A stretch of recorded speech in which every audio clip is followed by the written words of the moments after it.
Baik Bapak Ibu yang dicintai Tuhan, silakan duduk. Salam.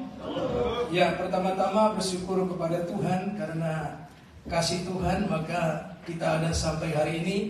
Kalaupun kita bisa makan itu karena anugerah Tuhan, kalaupun kita bisa minum karena anugerah Tuhan, kalaupun kita bisa bersenang-senang juga itu pun karena pemberian Tuhan juga. Lalu bersyukur kepada Bapak Ibu pengurus Yayasan Jubah Elia Ministry dan juga Infinity 8 Ministry yang memberikan kesempatan kepada saya untuk bisa hadir bersama-sama di sini lalu sharing terhadap firman Tuhan. Puji Tuhan, terima kasih. Merupakan sebuah kehormatan bisa kita sharing bersama-sama di tempat ini bersama hamba-hamba Tuhan yang luar biasa, yang mencintai Tuhan, yang mencintai jiwa-jiwa yang ada di sekitar kita. Nah, Bapak Ibu yang dicintai Tuhan, perkenalkan diri, nama saya Santa Pranginangin dari Medan. Ya, lalu sudah menikah, istri dari Jawa. Ada mohon maaf tidak bisa berdiri karena kaki sudah mengalami operasi, jadi tidak bisa lama berdiri. Lalu telah dikaruniai 2 anak, satu sudah kuliah, lalu yang satu masih SMP kelas 2. Nah, kami tinggal di Purigading. Ada berapa teman Pak Pendeta Joshua, lalu Pak Pendeta Umbu, ada berapa kenal di sini. Terima kasih bisa bertemu di suasana yang lain ya, menurut saya ya. Tapi Bapak Ibu kan sudah rutin, tapi saya di tempat ini baru ini temu. Lalu ada Pak Pendeta Roni, seniornya juga di sini ya. Terima kasih bisa bertemu di tempat ini. Nah, Bapak Ibu yang dicintai Tuhan, suatu waktu bulan lalu sekretaris umum kami menelepon saya. Lalu sekretaris berkata, Pak Santa nanti sampaikan renungan di pertemuan Zoom meeting kita pengurus pusat sama ketua-ketua daerah, katanya. Nah, kapan Pak? Besok, katanya. Padahal beliau menelponnya siang hari. Lalu saya bilang, Pak, minggu saja untuk jemaat biasa mempersiapkannya 1 minggu Pak, gitu ya. Mempersiapkan semua rata-rata bapak-bapak pendeta, Bapak itu mempersiapkannya 1 minggu. Tetapi Bapak minta ini besok. Saya bilang, kalau begitu yang lain saja Pak, ya, lain saja. Tapi beliau berkata begini, Pak Ketua Umum meminta dengan hormat mendaulat Bapak untuk sharing firman Tuhan, katanya. Lalu saya tidak punya jawaban lagi. Karena Ketua Umum memerlukannya, maka saya bilang, ya saya Pak siap tidak siap, maka saya siap. Nah, Bapak Ibu yang dicintai Tuhan, hari ini tema kita adalah Tuhan memerlukan kita semua. Amin. Tuhan memerlukan kita. Apakah kita siap, tidak siap? Apakah ada pada kita atau tidak ada? Yang jelas Tuhan memerlukan kita semuanya. Amin. Mari teks kita lihat dari Markus pasal 11 ayat 1 sampai 11. Kita baca. Saya selalu mengajar jemaat itu kalau baca firman itu jangan dalam hati, baca bersuara dengan keras, dengan iman, sehingga telinga kita bisa mendengarnya. Lalu telinga kita mendengar, dia merespon firman itu, sehingga tumbuh iman kita. Jadi saya berharap kita semua membaca firman Tuhan dengan hati terbuka, dengan pikiran terbuka. Mari kita baca secara berganti-gantian Markus pasal 11 ayat 1 sampai 11 secara berganti-gantian. Ketika Yesus dan murid-muridnya telah dekat Yerusalem, dekat Betfage dan Betania yang terletak di Bukit Zaitun, Yesus menyuruh 2 orang muridnya.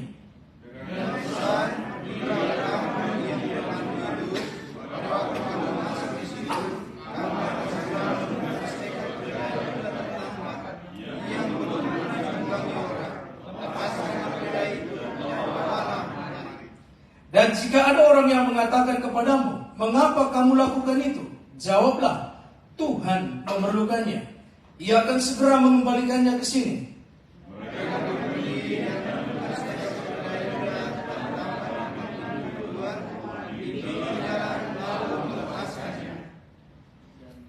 Dan beberapa orang yang ada di situ berkata kepada mereka, apa maksudnya kamu melepaskan keledai itu?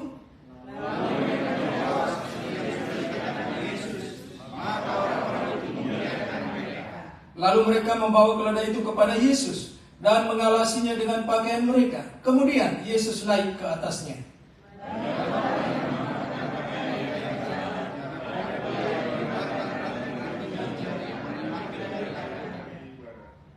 Orang-orang yang berjalan di depan dan mereka yang mengikutinya dari belakang berseru, Hosana, diberkatilah dia yang datang dalam nama Tuhan.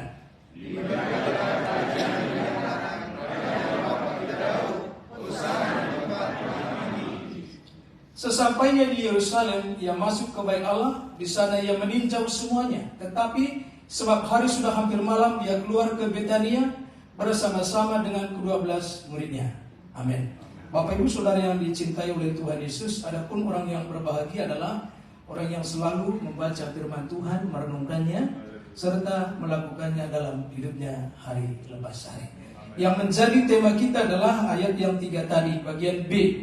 Dan jika ada orang mengatakan kepadamu, mengapa kamu lakukan itu? Jawablah, Tuhan memerlukannya. Amin. Tuhan memerlukan. Apa yang diperlukan oleh Tuhan? Dalam teks kita ini, yang diperlukan Tuhan adalah ketaatan. Ketaatan dari para murid-murid yang sudah ada bersama dia selama ini. Yang pertama adalah Tuhan memerlukan waktu mereka. Nah, sebenarnya bisa saja Yesus langsung pergi ke sana mencari keledai itu. Tetapi kesempatan ini Yesus meminta waktu mereka untuk pergi ke depan, untuk mencari apa yang diharapkan oleh Yesus. Perlu waktu. Ya. Walaupun Tuhan yang mempunyai waktu, tetapi kali ini dari murid-muridnya yang sudah dipilihnya, yang sudah didoakannya, Tuhan berharap mereka siap meluangkan waktunya, siap memberikan waktunya. Selain itu mereka juga diharapkan memberikan tenaganya untuk mencari, untuk pergi, untuk melangkah apa yang dimaksud oleh Yesus, yaitu tentang keledai itu. Ada cara yang mereka perlukan untuk mencapai, untuk menemukannya. Dan mereka harus siap memberikan tenaganya buat Tuhan. Apalagi tentang ketaatan. Ketika Yesus berkata, pergilah ke kota di depan, kampung di depan, lalu kamu akan menemukan seekor keledai di sana. Saudara, ya bisa saja sebenarnya berdebat ya, ini keledai siapa? Ini punya siapa? Ya, tetapi dalam teks kita ini tidak diceritakan mereka beralasan, berargumentasi terhadap Tuhan, terhadap Yesus. Ya, mereka taat melakukannya.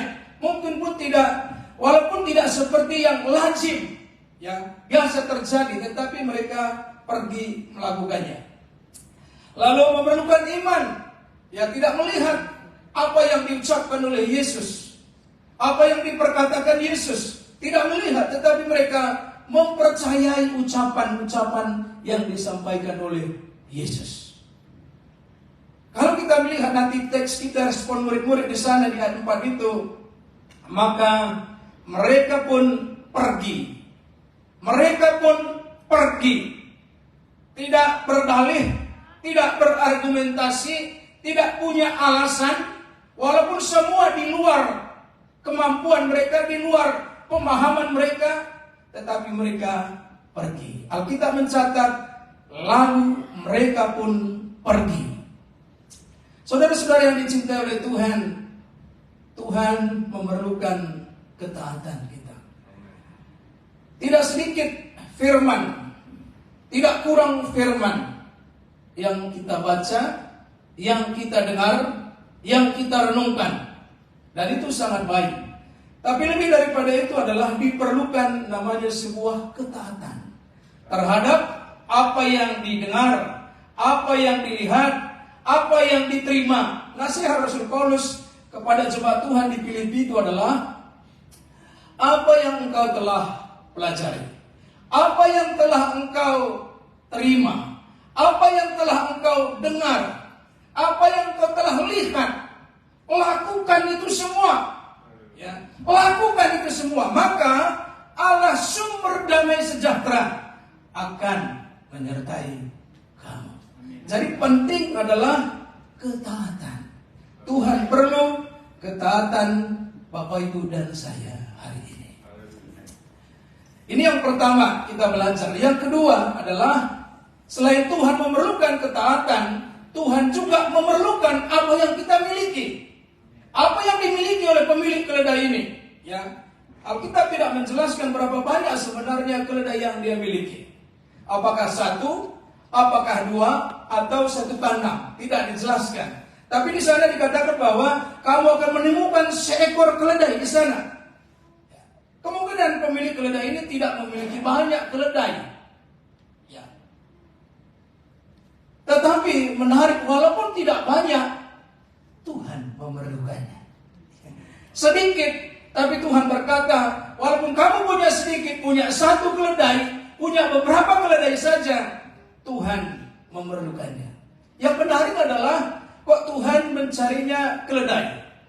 Ya kan kita tahu bahwa keledai itu kan bukan binatang yang tangkas, bukan binatang yang cepat, ya, seperti kuda-kuda Mesir misalnya, yang gagah berperang, cepat berperang. Tapi Tuhan hanya meminta keledai yang pekerjaannya hanya sebenarnya pekerjaan-pekerjaan yang kasar, bukan pekerjaan-pekerjaan terhormat seperti jenderal naik di atas, tentara naik di atas begitu ya. Tetapi biasanya hanya digunakan untuk membawa beban-beban saja, membawa barang-barang saja. Kita melihat di sini bagaimana kesederhanaan Tuhan kita Yesus Kristus. Selain menggenapi nubuat kitab Perjanjian Lama, Yesus juga sederhana orangnya, ya. Kesederhanaan yang ditampilkan, yang dicontohkan oleh Yesus kepada para murid-murid yang ada. Ya, kalau zaman sekarang ya, Yesus kira-kira kalau dibandingkan tadi keledai itu kan angkat barang, berarti mobil pickup lah begitu ya. Mobil-mobil pickup. Yesus mintanya mobil pickup, tidak Pajero ya. Tidak Pajero atau mobil-mobil sejenisnya lah, gitu ya. Tetapi Tuhan bilang di sana ada pickup lagi nganggur di pinggir jalan, tolong pinjamkan dulu itu, saya mau naik itu saja. Betapa luar biasanya Tuhan yang kita tahu Dia pencipta alam semesta, tetapi rela merendahkan diri hanya naik keledai saja. Apa respon daripada pemilik keledai ini? Mari kita melihat ayat 4. Responnya berkata bahwa mereka membiarkannya. Mereka pun pergi dan menemukan keledai muda tertamak di depan pintu itu, lalu pergi di pinggir jalan lalu melepaskannya. Dan beberapa orang yang ada di situ berkata, apa maksudnya kamu melepaskan itu? Lalu mereka menjawab yang seperti yang sudah dikatakan Yesus. Maka orang-orang itu membiarkan mereka. Ya, ketika murid-murid menyampaikan perintah Tuhan bahwa Yesus memerlukannya, maka pemilik keledai ini merespon. Mereka pun melepaskannya. Mereka pun membiarkannya untuk dibawa kepada Tuhan Yesus. Ini yang luar biasa. Ya, bisa saja sebenarnya pemilik keledai ini berkata begini, seperti orang-orang Farisi, orang-orang Yahudi berkata, siapa sih Yesus itu? Bukankah dia anak tukang kayu? Lalu mengapa keledai saya dimintanya? Bisa saja mereka berkata seperti itu. Tetapi kita melihat bagaimana mereka dengan rela menyerahkan apa yang mereka miliki ketika Tuhan memerlukannya. Menarik, Tuhan memerlukan keledai, sang pemilik keledai ini. Walaupun mungkin hanya beberapa saja, atau mungkin satu saja, tetapi dia tidak berdalih, dia tidak beralasan, dia tidak berargumentasi atau mendebat sang murid-murid. Tapi Alkitab mencatat dia melepaskan keledai itu. Nah, saudara-saudara yang dicintai oleh Tuhan, Yesus berkata begini, ya, barang siapa yang mau mengikut aku, ia harus melepaskan dirinya dari yang dicintainya. Melepaskan diri dari yang dicintai. Sebenarnya ikut Tuhan itu gampang. Ikut Tuhan itu mudah jika harga-harga ini sudah dibayar di depan. Yesus memang menjelaskan di depan, barang siapa yang mau mengikut aku, dia harus bayar sangkal diri. Dia harus bayar pikul salib. Jika di depan ini sudah lunas, maka sebenarnya ikut Tuhan itu sangat entenglah. Tetapi jika belum dibayar di depan, menyangkal diri, memikul salib, maka perjalanannya sangat berat. Melayani Tuhan sangat berat jika bayaran-bayaran yang diminta Tuhan belum dibayarkan. Bayaran berikutnya tadi, melepaskan dari diri dari yang dicintai. Hanya yang kita cintai dalam hidup kita ini, bukan? Tidak salah mencintai, tetapi jangan sampai cinta kita kepada yang kita cintai ini selain Tuhan lebih tinggi daripada kita mencintai Tuhan. Jangan sampai seperti kita mencintai keledai ini, lebih mencintai keledai daripada mencintai Tuhan. Apa yang kita cintai dalam hidup kita? Yesus berkata, lepaskanlah itu. Nah, anak saya yang kuliah tadi itu berkata begini, Pak, ada tawaran tukar mahasiswa katanya ke luar negeri, boleh nggak Pak? Katanya. Waktu itu saya anggap enteng-enteng saja, boleh, silakan gitu ya. Lalu dia ikut ujian, dia ujian bahasa Inggris sudah lolos. Lalu tentukan pilihan. Pilihannya adalah Irlandia. Saya tidak tahu di mana itu Irlandia itu ya. Ya, ini anak saya nomor pertama itu lama kita bersama, ya sudah 20 tahun sekarang, lalu tiba-tiba dia pergi. Ini anak yang dicintai ini ya. Lalu dia mau pergi. Saya bilang sama istri, Bu, kamu harus siapkan hatimu. Harus siapkan hatimu. Dia kalau lolos, dia akan pergi meninggalkan kita. Ya, ibu bilang, aku nggak mau pikirin lah. Saya bilang, saya mau pikirin karena lolos tidak lolos harus siapkan hati. Ya, kalau lolos sudah siap hati melepaskan apa yang dicintai. Ya, umumnya orang mencintai anaknya, bukan? Seperti Bapak Abraham mencintai anaknya. Tetapi Tuhan berkata, lepaskan apa yang engkau cintai. Apa yang kita cintai? Keluarga kah? Apa yang kita cintai sebenarnya? Dan itu hanya dua yang bisa menjawabnya, kita dan Tuhan. Kalau ada hal atau keledai-keledai atau apa saja yang kita cintai melebihi daripada Tuhan, Tuhan berkata, tolong dilepaskan. Cinta kita hanya kepada Tuhan saja. Amin. Hukum pertama berkata apa? Kasihilah Tuhan Allahmu dengan segenap hati, segenap jiwa, segenap kekuatan. Jadi nomor satu cinta kita adalah kepada Tuhan. Saya percaya jika kita sudah belajar melepaskan hal-hal yang kita cintai ini, maka kita akan ringan di dalam mengikut Tuhan. Amin. Ringan langkah kita ketika kita bisa melepaskannya dalam hidup kita. Saudara-saudara yang dicintai Tuhan, ketika kita mampu melepaskan, sekali lagi apapun yang kita cintai, apa yang kita miliki, keledai-keledai atau unta-unta, apa saja yang kita cintai itu bisa lepaskan, kita pasti bahagia dalam mengikut Tuhan. Saya selalu mengingatkan teman-teman, melayani Tuhan harus bahagia. Melayani Tuhan harus bahagia. Walaupun tentu banyak persoalan, banyak masalah, banyak kesulitan, banyak sakit penyakit, dan itu semua akan ada. Berkaitan tentang sakit penyakit, kita memang sakit, ya. Tetapi ingat juga, orang tua juga, kita juga pernah mengalami sakit penyakit. Kakek kita pun pernah. Artinya apa? Akan selalu terjadi itu. Itu tidak bisa dihindari, sakit penyakit. Penuaan tidak bisa dihindari. Kematian juga tidak bisa dihindari. Itu seiring semuanya. Lalu masalah kesulitan, keuangan, kita bermasalah. Kalau kita ingat orang tua kita juga bermasalah dengan keuangan. Kita ingat juga kakek nenek kita, masalah juga dengan keuangan. Artinya apa? Akan selalu terjadi kesusahan-kesusahan seperti itu.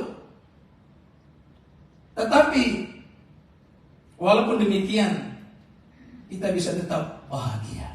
Kenapa? Karena ada Tuhan bersama dengan kita. Ada Tuhan. Jangan sampai saya dan saudara sebagai pelayan-pelayan Tuhan tidak menderita, tidak bahagia, ya, tidak bahagia. Ya, harus bahagia. Amin. Harus bahagia. Kami sedang berlatih ya di Pak Pendeta Julius ada di sini. Adakah? Ya. Jadi kami melatih di gereja sudah angkatan ketiga sekarang melatih. Sekarang Pak Pendeta Samuel kasih kesempatan melatih di sana tim penginjilan. Kami kata kuncinya adalah bahagia.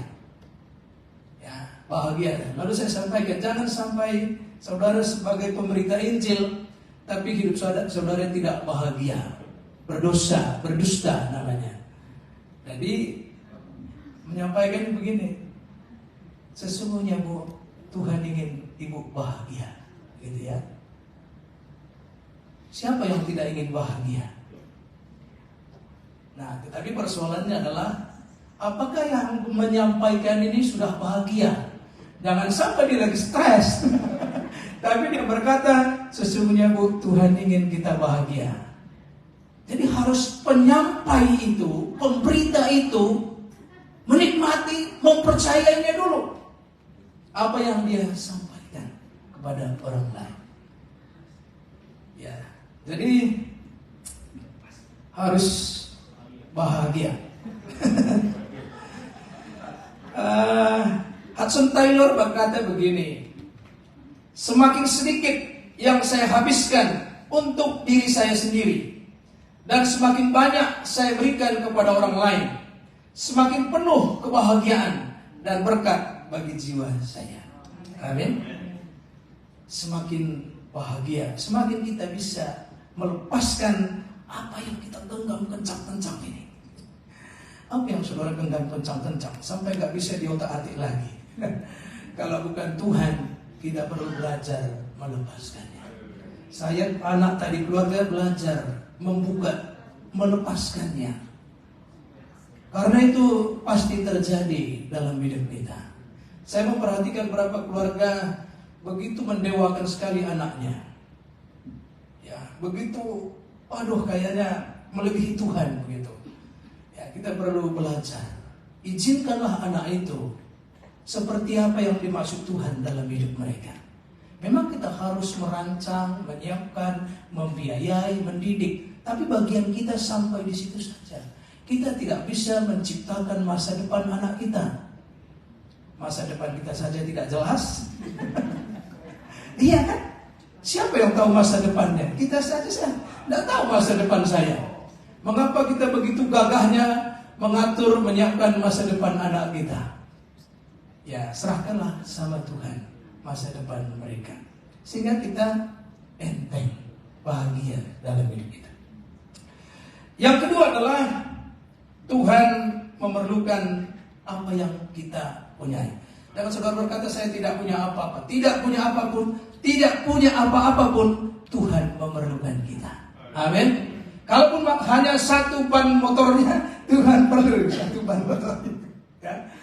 Apa saja yang kita punya, Tuhan memerlukannya. Amin. Yang kedua sekarang, yang ketiga, Tuhan juga memerlukan kreativitas kita. Ya, mari kita melihat di teks kita itu, dia tuju bahwa ketika sudah diambil keledai itu lalu dibawa kepada Yesus, ada yang mengalasinya dengan pakaian mereka. Tidak ada yang menyuruh, tapi inisiatif, kreatif. Apa yang bisa diberikan buat Tuhan? Apa yang bisa dipersembahkan untuk Tuhan? Apa yang mereka punya? Baju yang dipersembahkan, baju yang diberikan. Lalu ada lagi yang menghamparkan pakaiannya di jalan. Itu yang mereka punya waktu itu. Itu yang dipersembahkan, itu yang diberikan. Lalu ada lagi yang mengambil apa? Daun palem. Ini yang mereka persembahkan, kemuliaan bagi Allah, kebesaran bagi Allah. Mereka punya inisiatif. Mereka tidak berdiam diri. Mereka tidak menatap saja, mereka tidak menonton saja, tapi melakukan sesuatu buat Tuhan. Apa yang mereka bisa, apa yang mereka dapat lakukan, mereka lakukan buat Tuhan Yesus dalam hidup mereka. Nah, saudara-saudara, ada lagi yang apa? Memuji-muji Tuhan. Mereka puji Tuhan, Hosana, Hosana, semua baik. Semua terbaik dari dalam diri mereka. Ya, yang memberikan baju bukan lebih baik daripada hanya nyanyi saja. Ya, buat Tuhan semua mulia, buat Tuhan semua terbaik dari dalam diri mereka. Nah, saudara-saudara, penting ya kita dalam melayani Tuhan, kita perlu kreativitas. Kita tidak bisa begitu dari tahun ke tahun, 10 tahun, 5 tahun, 20 tahun, begitu saja. Lalu kita bilang, inilah berkat Tuhan buat saya. Padahal nggak kreativitas. Saudara, sebenarnya saya dan saudara itu orang yang luar biasa sebenarnya. Coba kita lihat bagaimana Tuhan Yesus memanggil murid. Sebelum memanggil murid, Yesus berdoa loh semalam-malaman, menggumulinya. Siapa yang cocok? Siapa yang pantas? Karena pekerjaan ini berat, pekerjaan ini sulit, banyak rintangannya, banyak hambatannya. Yesus berdoa semalam-malaman. Tidak dipanggil secara acak, tidak dipanggil secara kebetulan, tapi Tuhan memikirkannya, Tuhan menggumulinya. Setelah amin pagi lalu datang ke pantai, panggil Petrus. Petrus, ikutlah aku. Menarik, setelah digumuli oleh Tuhan, baru dipilihnya, ditetapkannya untuk melayani Tuhan. Sama seperti itu, saya dan saudara hari ini bukan kebetulan jadi hamba Tuhan. Amin. Tidak kebetulan. Meskipun caranya dipanggil berbeda-beda, latar belakangnya dipanggil berbeda-beda, pendidikannya dipanggil berbeda-beda, tapi ini semua adalah panggilan Tuhan buat kita yang patut kita hargai. Saudara perhatikan, Petrus bukan juga orang yang nganggur-nganggur. Ada penulis buku berkata begini, kalau pilih pengurus gereja itu jangan pilih yang nganggur-nganggur. Pikiran kita kan begini, dia nganggur pasti banyak waktunya. Gitu ya, pasti banyak waktunya, dia bisa kerjakan ini, kerjakan ini. Saudara tahu, orang yang nganggur itu tidak akan pernah efektif melayani Tuhan. Karena pikirannya banyak negatif. Ya, tapi carilah, pilihlah orang yang sibuk, sehingga dia menghargai waktu yang sedikit, sehingga dia menghargai pelayanan yang dipercayakan. Ya, jadi saya tidak tahu Bapak Ibu pilih pengurus di gereja itu orang yang banyak waktu atau yang sedikit waktu. Tapi pilihlah pilihlah yang sedikit waktunya. Ya. Jangan pilih yang nganggur-nganggur, itu nyusahin Bapak Ibu nanti dan saya. Oh, yang kaya saja. Oh iya, saya tertarik itu Pak.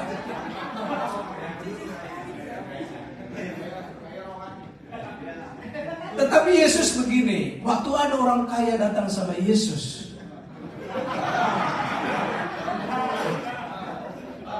nah kalau Yesus pikir, oh ini cuma kaya ini, oh masuk. Tapi Yesus bilang, kalau mau sempurna, juallah semua itu, lalu ikutlah aku. Nah sekarang kan pelayan-pelayan sekarang banyak kaya, masuk, apapun nggak jelas juga masuk, pokoknya masuk, sehingga orang kaya semua di situ.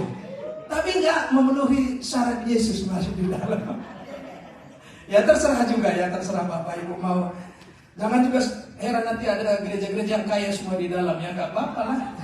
Itu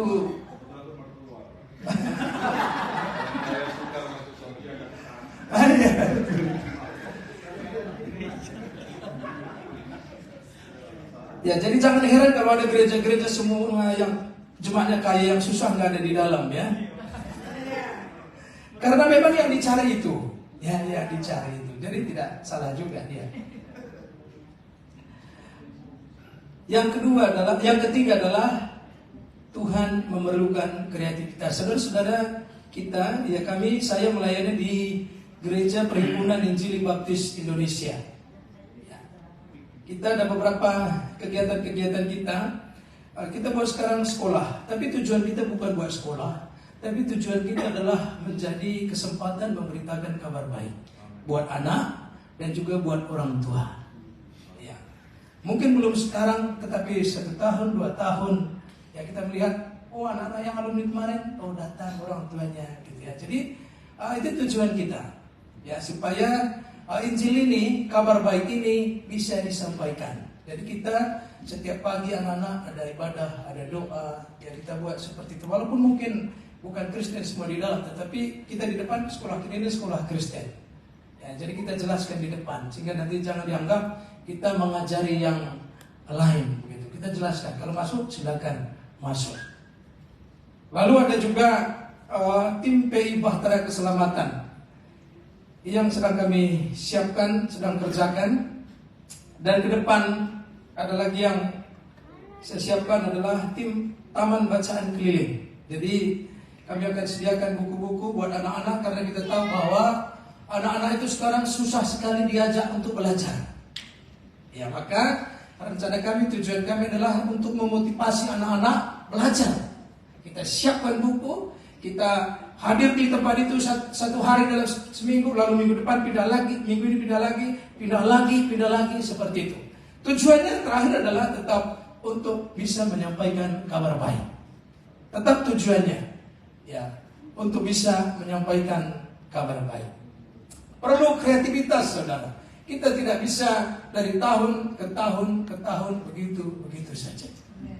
Berdoalah sama Tuhan, kira-kira apa yang Tuhan berikan kepada saya. Kita tidak juga meniru plek orang lain, karena belum tentu efektif bagi kita. Kita perlu berdoa kepada Tuhan. Apa yang Tuhan ingin berikan bagi saya, bagi gerejanya Tuhan, yang di tempat di mana saya melayani Tuhan. Saudara-saudara yang dicintai Tuhan, 3 hal yang Tuhan perlukan. Pertanyaannya adalah, apakah Tuhan tidak mampu atau tidak berdaya untuk menyediakan segala kebutuhannya dalam pelayanan, sehingga ia memerlukan saya dan saudara? Pasti kita jawabnya, Tuhan pasti mampu. Amin. Pasti mampu. Karena kita mencatat Mazmur 50 ayat 10 begini, sebab punyakulah segala binatang hutan dan beribu-ribu hewan di gunung. Bukan hanya satu, punya Tuhan semuanya. Lalu yang berikutnya di dalam Hagai pasal 2 ayat 9, kepunyaankulah perak dan kepunyaankulah emas, demikianlah firman Tuhan. Jadi Tuhan punya segala-galanya. Amin. Lalu mengapa Tuhan memerlukan? Jawabannya adalah Tuhan ingin menguji kita sebenarnya. Tuhan ingin menguji kita, apakah kita cinta Tuhan atau kita lebih mencintai apa yang kita cintai. Seperti Abraham misalnya, kan diuji. Ya, dia sudah berdoa lama, lalu diberkati Tuhan setelah 25 tahun. Setelah dia senang, dia bahagia. Sekarang Tuhan berkata, Abraham, persembahkanlah anak yang engkau kasihi. Dan kita tahu ceritanya bahwa Abraham tetap mempersembahkan, melepaskan apa yang dia cintai. Dia persembahkan kepada Tuhan. Menguji. Jangan sampai ada cinta di hati kita melebihi cinta kepada Tuhan. Termasuk terhadap anak, termasuk terhadap keluarga, termasuk terhadap pelayanan. Cintanya harus Tuhan nomor 1. Lalu apa tujuannya? Untuk membanggakan kita. Tuhan ingin membanggakan saya dan saudara. Seperti Tuhan membanggakan Ayub di hadapan setan sekalipun. Ya, Tuhan berkata, apakah engkau melihat hambaku Ayub yang demikian hidup saleh, jujur, takut Tuhan? Wah, jadi Tuhan ingin membanggakan. Kira-kira Tuhan bangga nggak sama kita? Ya, Tuhan ingin membanggakan kita bagaimanapun keberadaan kita. Mungkin orang lain merendahkan kita, mengejek kita, menghina kita, tidak apa-apa. Yang jelas, yang penting Tuhan bangga sama kita. Ini yang paling penting sebenarnya. Kalau kebanggaan dari manusia itu kan berubah-ubah. Berubah musimnya, berubah kebanggaannya. Berubah situasinya, berubah kebanggaannya. Tapi Tuhan akan tetap membanggakan kita selama-lamanya. Lalu yang berikutnya, mengapa Tuhan memerlukan kita? Tuhan ingin melibatkan kita dalam pekerjaan ini. Yesus berkata di Yohanes pasal 14 ayat 12 begini. Aku berkata kepadamu, sesungguhnya barang siapa percaya kepadaku, ia akan melakukan juga pekerjaan-pekerjaan yang aku lakukan, bahkan pekerjaan-pekerjaan yang lebih besar daripada itu, sebab aku pergi kepada Bapa. Jadi Yesus ingin melibatkan Bapak, Ibu, dan saya. Bagaimanapun kondisi kita, bagaimanapun keberadaan kita, bagaimanapun pelayanan kita, Tuhan ingin melibatkan kita. Amin. Mari mulai terlibat dalam pekerjaan Tuhan, mengerjakan pekerjaan-pekerjaan yang lebih besar. Yang berikutnya adalah Tuhan ingin memperbesar keuntungan kita. Melepaskan itu sebenarnya adalah sebuah keuntungan. Memang otak kita akan berkata, saya lepaskan berarti hilang, saya lepaskan berarti saya rugi. Ya, tapi Tuhan berjanji, Tuhan tidak pernah tidak mengembalikannya. Kalau teks kita itu nanti berkata bahwa Tuhan akan segera mengembalikannya. Amin. Tuhan tidak pernah meminta apa yang tidak pernah Dia berikan kepada kita. Ya. Jadi semua yang ada ini adalah semua pemberian Tuhan. Ya. Jadi Dia sudah berikan, lalu sekarang Dia minta. Lepaskan, dan itu juga akan dikembalikan juga. Segera dikembalikan. Tepat pada waktunya Tuhan akan kembalikan. Tidak lama-lama, Tuhan akan segera kembalikan. Sekarang persoalannya adalah belum ada yang dilepaskan. Lalu, ya nggak ada kembali-kembali, ya nggak ada kembali-kembali karena nggak ada yang dilepaskan. Lepaskanlah apa saja yang kita cintai, apa saja yang kita sukai, hobi-hobi kita lepaskanlah, ya supaya pekerjaan Tuhan makin cepat, makin lancar melalui kita, dan Tuhan akan segera kembalikan semuanya itu. Yang berikutnya adalah Tuhan ingin mempersiapkan saya dan saudara untuk tugas pekerjaan ini. Saudara, kita tahu bahwa Yesus melayani sekitar 3,5 tahun. Lalu di waktu pelayanan itu Dia pilih 12 orang. Saudara bayangkan 12 orang mengerjakan pekerjaan yang besar, pekerjaan yang luas. Kira-kira tidak masuk akal lah itu. Bagaimana bisa mengerjakan begini luasnya pekerjaan ini, begini sulitnya, begini beratnya. Tapi Tuhan yakin dengan 12 ini, kalau setia, kalau taat, dunia bisa dijangkau. Tuhan memilih mereka supaya bisa meneruskan pekerjaan ini. Tuhan pilih 700 untuk bisa mengerjakan pekerjaan ini.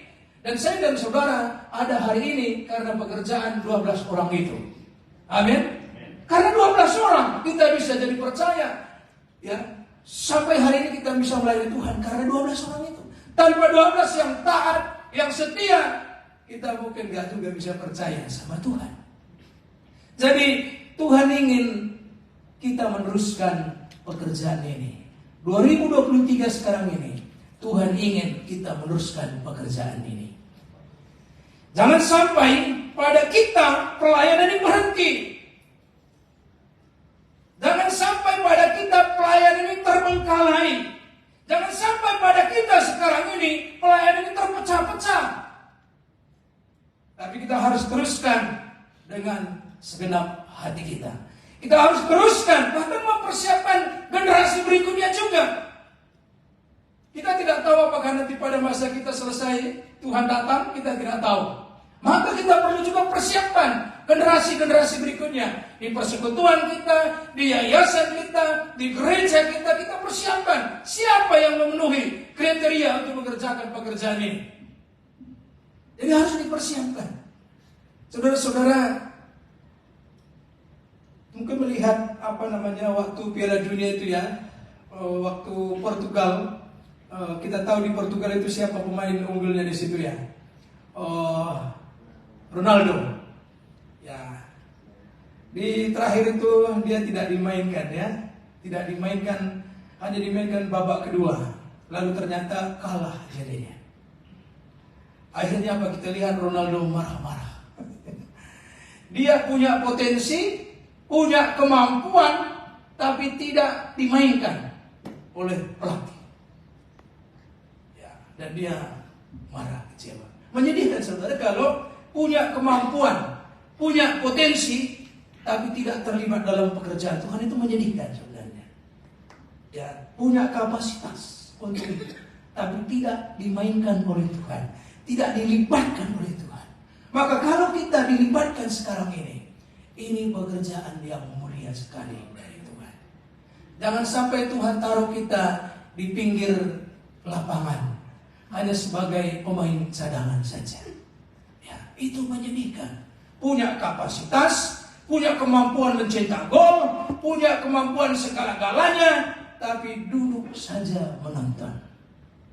Tapi hari ini kita turun di lapangan, memainkan bola ini, memainkan pelayanan ini. Amin. Saudara-saudara yang dicintai Tuhan, sekali lagi kembali ke kreatif kami tadi, tim Bahtera Keselamatan namanya kami sebut ya. Jadi itu terbentuk pada saat COVID-19. Ada juga baiknya COVID-19 itu ya. Jadi kita latih, ada sekitar 18 orang kita latih tahun 2019. Lalu kita buat target PI kita seumur hidup kira-kira 260.000 jiwa seumur hidup. Banyak sekali ya. Banyak sekali.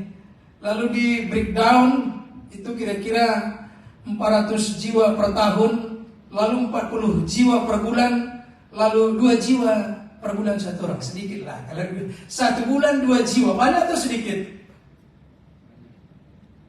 Ada suaranya. 2 jiwa 1 bulan, kira-kira banyak enggak? Ya sedikit lah, masa 1 bulan loh. 1 bulan. Saya rasa sedikit sekali lah. Gimana Pak? Sedikit sekali ya. 1 bulan 2 jiwa. 15 hari 1 jiwa. Misalnya gini, kita kan sebagai sales itu ya, masa nggak laku-laku produk? Ya, mungkin nggak ditawarkan produknya. Ya, nggak tawarkan produknya, panci aja laku loh dijual. Ya, barang-barang itu aja laku dijual. Masa Anda ingin bahagia itu nggak laku? Mustahil saudara saya. Pak, pasti laku Bapak barangnya itu. Ini barang bagus Pak, menentukan surga dan neraka, pasti laku itu. Masa 1 bulan 2 aja nggak laku? Nah, jadi 1 bulan 2 orang. Lalu dimulai aktif itu 2020. Lalu di 2020 itu kita kira-kira memenangkan 260 orang menyampaikan firman Tuhan, ya. Menyampaikan firman Tuhan 260 orang. Tahun 2021 itu kira-kira 416 orang. Lalu tahun 2022 itu 555 orang. Dan tahun ini Januari sekitar 34 orang di Januari kemarin. Target kami 1 bulan 40 jiwa. Saya rasa terlalu sedikit. Kalau kita serius sebulan itu 2 orang itu sedikit sekali. Sangat sedikit sekali. Ada saya mendengar tim pelayanan itu mereka bisa sebulan itu bisa 15 orang. Wah, kalau bandingkan ya sedikit sekali. 15 banding dengan 2. Saya lihat mereka kabar-kabarnya, wah luar biasa. Jauh kita ketinggalan. Ya, jauh kita ketinggalan. Nah, saudara, Tuhan memerlukan kita sekarang ini. Ya, Tuhan memerlukan kita. Jadi total selama 3 tahun jalan 3 tahun itu kira-kira 1.265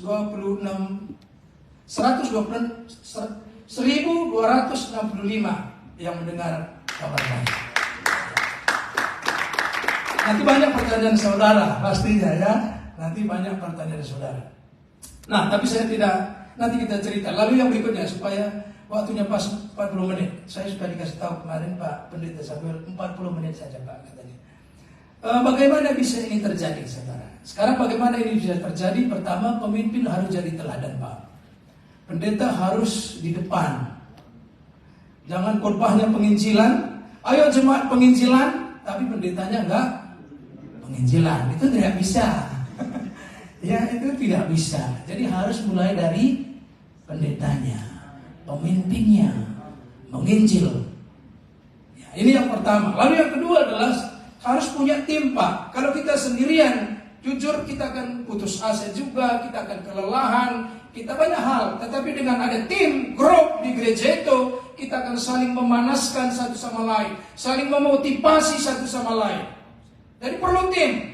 Ya, di Pak Julius sudah buat tim. Jadi perlu. Dan dikerjakan itu paling tidak sekali seminggu. Ya, kerjakan. Khusus menginjil sekali seminggu. Yang lainnya ngurus kegiatan-kegiatan lain. Tapi satu kali seminggu menginjil keluar dengan tim itu. Ya. Lalu apalagi yang diperlukan? Semua jemaat kita itu harus diperlengkapi untuk melakukan pemberitaan Injil. Kita sudah, tim kita sudah, lalu sekarang waktunya semua yang duduk di depan kita di jemaat itu diperlengkapi mereka, diperlengkapi mereka, diperlengkapi mereka. Ada satu kalau keluhan-keluhan kami, saya sampaikan kepada kita, jangan berharap orang-orang yang sudah lama itu diajak bisa menginjil, mereka nggak akan mau. Ya, orang-orang senior di gereja itu yang lama kita bersama merintis, nggak akan enjoy kalau diajak menginjil. Kenapa? Itu salahnya kita juga sebagai penggembala waktu itu. Karena apa? Waktu pertama kita dapat satu orang, kita elus-elus dia, kita rawat dia, kita senangkan hatinya. Lalu setelah 10 tahun bersama kita bilang, pergi menginjil Pak. Dia bilang, no, saya sudah enak santai-santai kok sekarang Bapak suruh saya menginjil. Ya salah kita juga karena terlalu menyayangi dia, supaya dia enjoy sama kita, senang sama kita. Sekarang kita bilang, Pak harus kita nginjil sekarang. Dia bilang, enggak. Itu semua kita dari Medan sampai ke sini semua keluhan itu. Ya, jadi jemaat-jemaat yang lama jadikan sajalah mereka sebagaimana adanya, pendoa. Jadikan dia penyandang dana kita di gereja. Jangan lagi ajak menginjil, enggak jalan itu. Ajaklah yang baru-baru percaya itu, ajak itu yang diajak. Ya, sehingga semangatnya luar biasa. Tapi jangan juga menyepelekan yang lama itu penting juga. Tetap juga disayangi. Tapi untuk mengerjakan pekerjaan ini, mereka tidak bisa jalan. Ya, orang kudus itu. Jadi yang baru Pak kita latih. Perlengkapi jemaat-jemaat baru-baru itu datang langsung aja. Mau nggak dilatih, mau nggak diajar, mau nggak dilatih. Kita ajak seperti itu. Lalu apalagi kita serah fokus. Ya, jangan fokus kepada hasil, tapi fokuslah pada tugas dan tanggung jawab kita kepada Tuhan. Ya, orang selalu tanya kepada saya, Pak, dari sekian banyak yang Bapak injil berapa dibaptis? Biasanya gitu pertanyaannya. Ya, saudara, ya apa yang Tuhan kasih sama kita lah. Memang di kertas begini, injili dia, lalu baptis dia, lalu ajar dia, itu di kertasnya begitu. Tapi di lapangannya kan nggak begitu. Itu yang harus kita berbesar hati, belajar juga, berdoa juga. Apa yang harus kita lakukan supaya semua bisa berjalan seperti di kertas itu. Ya, seperti dalam Matius pasal 28 ya, ayat yang 19 itu. Bisa terjadi seperti itu. Tidak gampang terjadi seperti itu. Jangan fokus pada hasil, tapi fokuslah kepada tugas yang Tuhan telah berikan bagi kita. Lalu gembala harus menyerahkan hasil kepada Tuhan. Kita hanya menanam, kita hanya menyiram, tanam siram. Yang memberi pertumbuhan adalah Tuhan. Jadi kita tetap bahagia. Ya, saya selalu tanya orang, ya, berapa Pak dibaptis, berapa Pak dimuridkan, berapa? Ini orang nggak ngerti nih. Kalau orang bertanya begitu, orang nggak ngerti. Ya. David Platt berkata begini. Banyak orang bertanya sama saya, gitu ya. Banyak orang bertanya sama saya, tetapi saya tidak bisa menjawab semua itu. Bahkan saya sendiri pun banyak pertanyaan. Ya, dia sendiri banyak pertanyaan.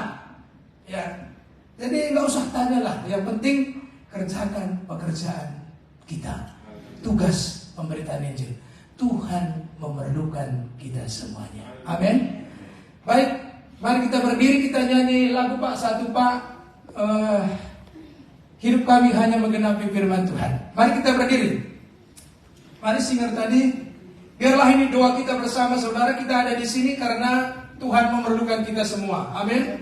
Bagaimanapun kondisi kita, keadaan kita pribadi, keadaan keluarga, keadaan pelayanan, Tuhan perlukan semuanya itu. Mari kita mau ikuti kehendak Tuhan dalam hidup kita.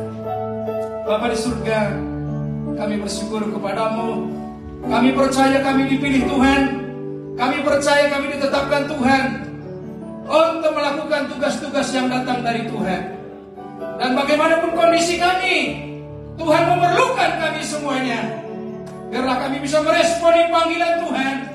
Biarlah kami menghargai panggilan Tuhan dalam hidup kami. Dan biarlah kami percaya bahwa hidup kami diciptakan buat kemuliaan bagi nama Tuhan. Terima kasih Tuhan atas segala kebaikan-Mu. Mari kita berkata, Tuhan, Kau sempurna dalam hidup kami. Memang kami banyak kekurangan, banyak keterbatasan, tapi semua akan sempurna di dalam Tuhan Yesus. Terima kasih Tuhan.